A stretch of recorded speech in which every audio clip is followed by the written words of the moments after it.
আমার কলিজার টুকরা ময়মনসিংহের ভাইয়েরা, এই চিন্তাটা নামাজে যখন দাঁড়াই, এই চিন্তাটা মাথায় রাখা যাবে? যাবে?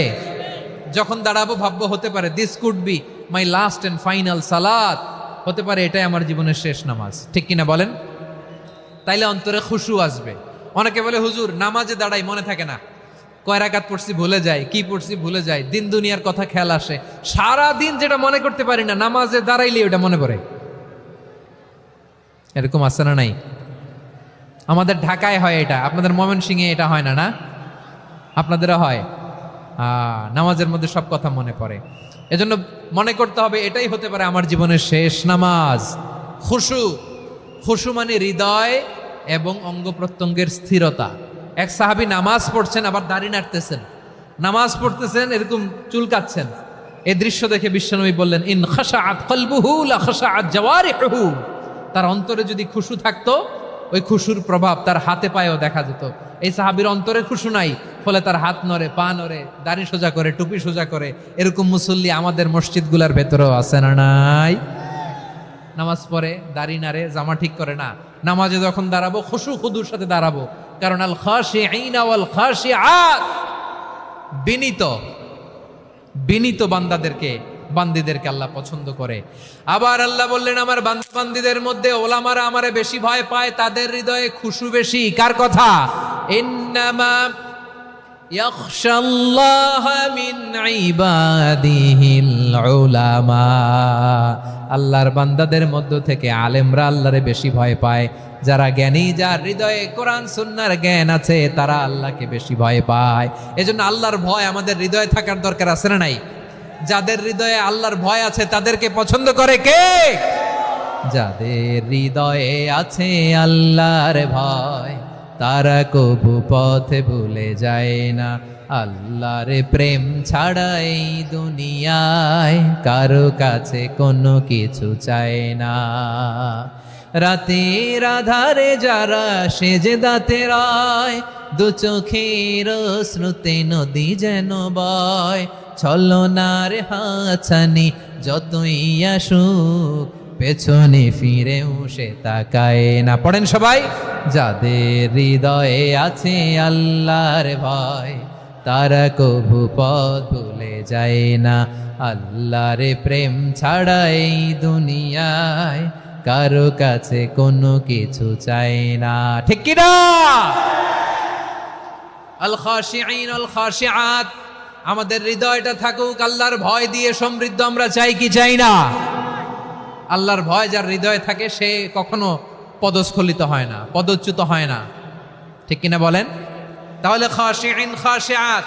7 নম্বরে আল্লাহ বললেন, আল মুতাসাদ্দিকিন ওয়াল মুতাসাদ্দিকাত, আমার প্রিয় বান্দা তারা যারা দান করে, দানশীল নারী এবং পুরুষ যারা দেয়, যারা দান করে তাদেরকে আল্লাহ পছন্দ করে। আপনারা দান করেন তো? হ্যাঁ, নাকি পকেট থেকে হাত বেরোয় না? বের হয়। মুক্ত হস্তে দিবেন আমার ভাইরা, মুক্ত হস্তে। আল্লাহ সুদকে ধ্বংস করে দেয় আর দানকে বাড়িয়ে দেয়। সুদের সাথে আমাদের কোনো সম্পর্ক না। আল্লাহ বলেন, ইয়ামহাকুল্লাহুর রিবা ওয়া ইউরবিস সাদাকাত। আল্লাহ সুদকে ধ্বংস করেন, দানকে বাড়িয়ে দেন। পকেট থেকে দিয়ে দিলাম, মনে হয় কমে যায়, আসলে কমে না, বাড়ায় দেয় কে? মনে হয় কমে গেছে, আসলে বাড়ায় দেয় কে? আপনি দিলে আপনারে দিবে কে? আল্লাহ দিবে। আপনার কাছে মনে হয়েছে কমে গেছে, আসলে কমে নাই। আল্লাহ বলেন, দানের দৃষ্টান্ত কেমন তোমরা জানো নাকি? মাসালুল্লাযীনা ইউনফিকুনা আমওয়ালাহুম ফি সাবিলিল্লাহি কামাসালি হাব্বা আম্বাতাত সাবআ সানাবিলা ফি কুল্লি সুমবুলাতিন মিআতু হাব্বা ওয়াল্লাহু ইউদাঈফু লিমান ইয়াশাউ ওয়াল্লাহু ওয়াসিউন আলিম। আল্লাহ বলেন, সম্পদের মায়া ছেড়ে তুমি যে মসজিদের দান বক্সে দান করো, তুমি যে মাহফিলের এই অনুষ্ঠানে দান করো, তুমি যে গরিবের হাতে টাকা তুলে দাও, তোমার এই দানের দৃষ্টান্তটা হলো একটা চারা বীজের মতো। যেই চারা বীজ মাটিতে রোপণ করে দিলে 60টা শীষ গজায়, প্রতি শীষে হয় 100 শস্য দানা। আল্লাহ যারে চায় তেমনি বাড়িয়ে দেয়, তিনি যাকে মন চায় তাকে প্রাচুর্যতা দেয়। সুবহানাল্লাহ, ওয়াসিউন আলিম। আপনি যে দান করেন এটার দৃষ্টান্ত চারা বীজের মতো, রোপণ করে দিলে এক বীজ থেকে 60টা শীষ গজায়। আমার ভাইয়েরা, বীজ রোপণ করলে শীষ বলেন না, ময়মনসিংহ এটারে কি বলে? শীষ। 7টা শীষ, প্রতি শীষে থাকে 100 শস্য দানা, 100 করে শস্য দানা, 700টা। তাহলে দিলে বাড়ায় দেয় কে? আল্লাহ বলে, এই বনি আদম আনফিক উনফিক আলাই, তুমি দাও আমি তোমারে দেব। এখন আপনি না দিলে আল্লাহ আপনারে দিবে? এবার বুঝে থাকলে বলেন তো, আল্লাহর কাছ থেকে পাওয়ার প্রথম শর্ত কি? আমাকে দিতে হবে, ঠিক কিনা? বেলাল রাদিয়াল্লাহু তাআলা আনহু, মদিনার সবচেয়ে গরীব সাহাবী, বিশ্বনবী বলেন আনফিক বেলাল, ও বিলাল তুমিও দাও। আপনারা কি জানেন বেলাল রাদিয়াল্লাহু তাআলা আনহুর সম্পদ কত ছিল? বেলাল রাদিয়াল্লাহু তাআলা আনহুর মূল সম্পদের পরিমাণ ছিল মাত্র একটা লুঙ্গি। একটা কি? এক লুঙ্গি যার মালিকানায় আছে, তারে বিশ্বনবী বলতেন দাও আমি বাড়ায় দিব, দাও বাড়ায় দিব। আরশের অধিপতির কোনো কমতি নাই। আল্লাহ বলেন, তোমাদের গোটা পৃথিবীর সব মানুষের যার যেটা লাগে সবও যদি দিয়ে দেয়, আমি আল্লাহর ধন ভাণ্ডারের 1 ইঞ্চিও কমবে না। চিল্লায় পড়েন আল্লাহু আকবার। এজন্য আল্লাহ বললেন, মুতাসাদ্দিকিনা ওয়াল মুতাসাদ্দিকাত, দানশীলদেরকে আমি ভালোবাসি। 7টা চলে গেল। 8 নম্বরে আল্লাহ বললেন, ওয়াস-সাইমিনা ওয়াস-সাইমাত, রোজাদারদেরকে ভালোবাসি। আজকে রোজা রাখছেন? হ্যাঁ রাখছেন না? মাশাআল্লাহ মাশাআল্লাহ। সিয়াম পালন করবেন, সিয়ামের সওয়াব আল্লাহ নিজ হাতে দেবেন।